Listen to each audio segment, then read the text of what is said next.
방대했던 2017년이 지나가고 있습니다.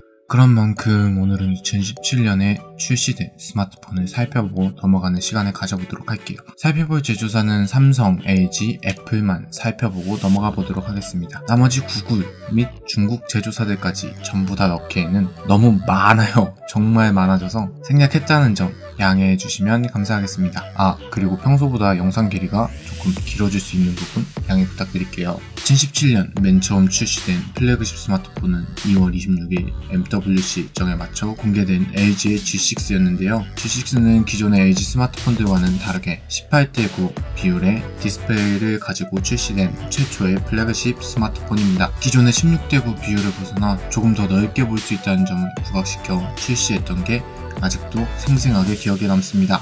그리고 G6는 쿼드 DAC가 탑재되어 음악을 평상시에 많이 듣는 사람들에게 추천할 만한 기기라고 생각합니다. 물론 지금은 아이폰 X가 다 해먹고 있는 상황이긴 하지만요. G6에서 몇 가지 아쉬웠던 부분은 AP, 카메라 성능인데요. 같은 시기 출시됐던 갤럭시 S8과는 다르게 스냅드래곤 821을 탑재하고 출시되었습니다.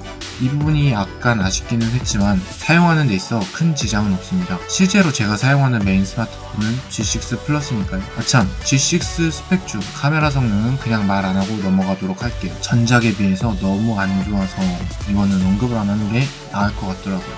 자, 그럼 다음 스마트폰으로 넘어가 볼까요? 다음으로 알아볼 스마트폰은 삼성의 갤럭시 S8입니다. 삼성의 갤럭시 S8 말할 부분이 생각보다 많아요. 일단 국내판, 해외판 AP가 다르죠. 이거는 S 시리즈 원래 전통적으로 그렇게 해왔던 거니까 크게 차이점이라고 할 수는 없는데요. 일단 국내판에는 엑시노스 8895가 탑재되어 있고 해외판은 스냅드래곤 835가 탑재되었죠. 성능 차이는 싱글코어는 스냅드래곤 835가 조금 우세로 보여주고 멀티코어에서는 엑시노스 8895가 우세인 걸 확인할 수 있어요. 이외에 안투투 벤치마크, GFX 벤치, 베이스 마크에서 전부 엑시노스 8895가 더 좋은 성적을 보여주고 있는 걸 확인할 수 있어요. 실구동 상황에서 느낄 수 있을 정도의 큰 차이점은 아니지만 국내 내수용으로 사용되는 엑시노스 8895가 더 좋은 성능을 보인다는 건 되게 좋다라고 생각이 듭니다. AP를 살펴봤으면 다음으로 디바이스 하드웨어에 대해 하나하나씩 살펴보도록 하죠.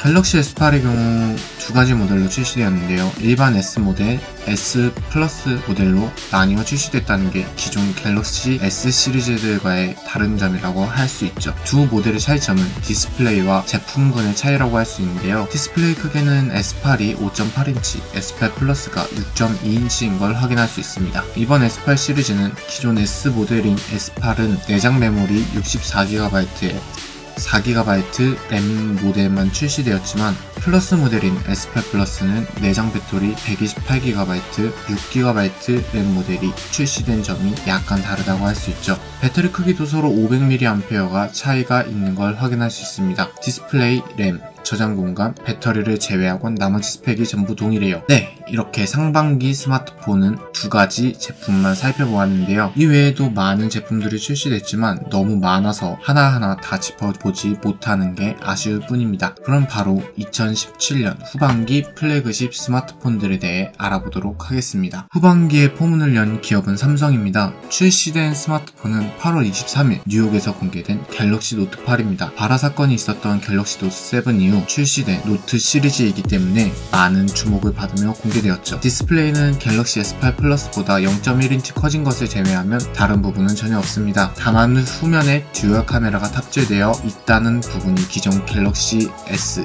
노트 시리즈들 중 가장 큰 차이점이라고 할 수 있겠죠. 이번 갤럭시 노트 8에 탑재된 듀얼 카메라는 각각 1200만 화소의 카메라가 탑재되어 있고 듀얼 OIS 기능이 탑재되어 있어 다른 장비 없이도 손떨림을 최소화시킬 수 있다는 게 가장 큰 장점이죠. 카메라 성능은 아이폰 V30에 비해 썩 좋다라는 느낌이 들지는 않지만 그래도 나름대로 사용을 할 만한 카메라입니다. 내장 배터리는 기존의 S8 플러스보다 200mAh 줄어든 330mAh의 배터리가 탑재되어 있습니다. AP는 국내에는 엑시노스 8895, 해외에는 스냅드래곤 835가 탑재되어 있죠.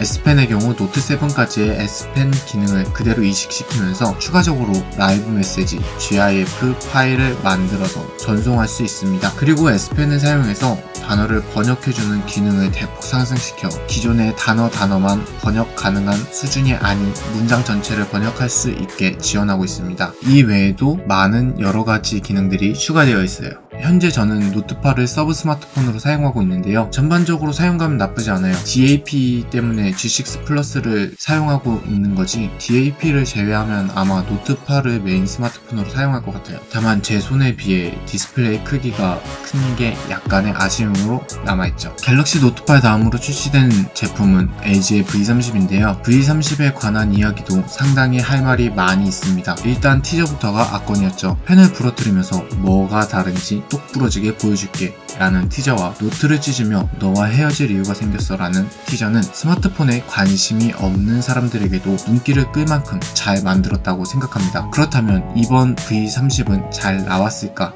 라는 의문이 들 텐데요. 결과부터 말씀드리면 LG 스마트폰답지 않게 오지고 지리게 잘 나온 스마트폰이라는 건 확실합니다. V30의 스펙을 확인해보면 6인치의 아몰레드 디스플레이가 탑재되어 있고 AP는 스냅드래곤 835가 탑재되어 있습니다. 램은 4GB, 저장 공간은 64GB, 128GB 모델로 나뉘어지며 카메라는 전면 500만 화소, 후면 1600만 화소, 1300만 화소의 듀얼 렌즈가 탑재되어 있습니다. V30의 카메라에 대해 추가적으로 언급을 해드리면 삼성의 갤럭시 노트8과 마찬가지로 OIS 기술이 적용된 1600만 화소의 카메라가 탑재되었고 1300만 화소의 120도 화각의 광각 카메라가 탑재되었습니다. 그리고 카메라 조리개값 f1.6의 조리개가 세계 최초로 탑재되었다는 부분이 특이한 부분이라고 할 수 있죠. 두 렌즈 모두 f1.6 값을 가지는 건 아니고 광각 카메라에는 f1.9의 카메라가 탑재되었죠. 숫자상의 스펙은 좋은 성능을 보여주고 있지만 몇 가지 논란에 휩싸이고 있는 부분도 있어 약간의 아쉬움을 남고 있죠. 그리고 그동안 좋은 평가를 받았던 쿼드 DAC를 탑재했지만 몇몇 가지 부분에서 G6보다 정말 조금 하향된 성능을 보여주고 있어 약간의 아쉬움으로 남아 있습니다. 물론 일반적인 이어폰을 꼽아서 사용할 경우 큰 차이를 보일 정도로 성능이 떨어지는 것은 아닙니다. 전체적인 밸런스가 잘 잡혀있고 여전히 타의 스마트폰급 음질을 자랑하는 건 그대로니까요. 확실히 모든 게 LG가 만든 스마트폰이라고 보기 힘들 정도로 좋은 스마트폰이라고 생각이 듭니다. 내년 상반기에 출시되는 스마트폰인 G7의 경우 하나를 빼고 하나를 더해주는 전략이 아닌 전작에서 좋은 평가를 받았던 부분 모두를 그대로 유지하면서 본인들의 색상을 더하면 좋지 않을까라고 생각해봅니다. 기대할게요, LG. 다음으로 출시된 스마트폰은 아이폰 8 and 아이폰 X인데요. 팩트를 말하긴 할 건데 미리 말씀드릴게요. 저는 아이폰은 별로 안 좋아해요. 이어폰 잭 없는 스마트폰이라니 야래야래. 참 그전까지는 좋아했는데. 잡담은 여기까지 하고 일단 바로 아이폰 8의 스펙부터 살펴보죠. 일단 아이폰 8은 아이폰 6 때부터 유지되던 두 가지 모델로 출시되었는데요. 아이폰 8, 아이폰 8 플러스 이렇게 두 가지 모델로 출시되었죠. 일단 칭찬부터 해볼게요.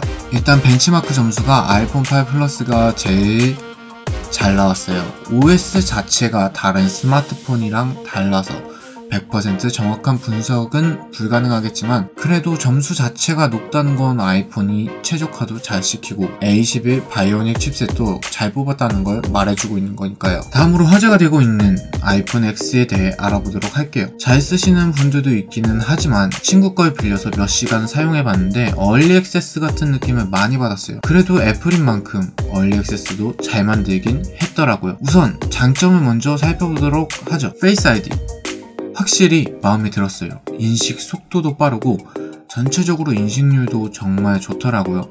근데 마스크를 쓰면 페이스 아이디를 사용할 수 없다는 부분은 약간 아쉬움이, 홈 버튼을 없애더라도 굳이 지문인식 버튼까지 없앴어야 했나? 라는 생각도 많이 들더라고요. 그리고 애니모티콘 기능도 사용을 해봤는데 1시간 정도 사용을 해보니까 큰 재미를 느끼진 못하겠더라고요. 그리고 M자 타이머 디스플레이에 대해 언급을 해볼게요.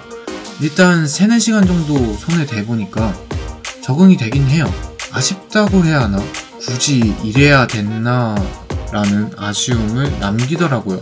여튼 애플의 아이폰 8, 아이폰 10 애플답게 잘 만들었고 애플다웠습니다. 이번 아이폰 시리즈 중 어떤 걸 선택할지에 대해서는 여러분의 선택에 맡기도록 할게요 라고 말을 해야 욕을 먹지 않겠죠? 장난이에요. 무난한 성능을 원하신다면 아이폰 8을, 새로운 아이폰을 사용해보고 싶다면 아이폰 10을 구매하시면 될 것 같습니다. 근데 팀쿡 형이 오래된 아이폰을 일부러 느려지게 하고 있다는 언급을 직접적으로 해서 굳이 아이폰을 사야 하는지에 대해 의문이 들기는 합니다. 그래요. 이렇게 해서 금년도 삼성, LG, 애플의 스마트폰에 대해 알아봤어요. 진짜 올해도 이제 하루 남았네요. 그럼 저는 다음번 영상에서 찾아뵙도록 하겠고요. 금년도 남은 하루도 연인, 가족들과 뜻깊은 하루 보내시고요. 2018년에는 원하시는 일 전부 다 이루길 기도드리겠습니다. 그럼 저는 다음번 영상에서 만나도록 할게요. 안녕.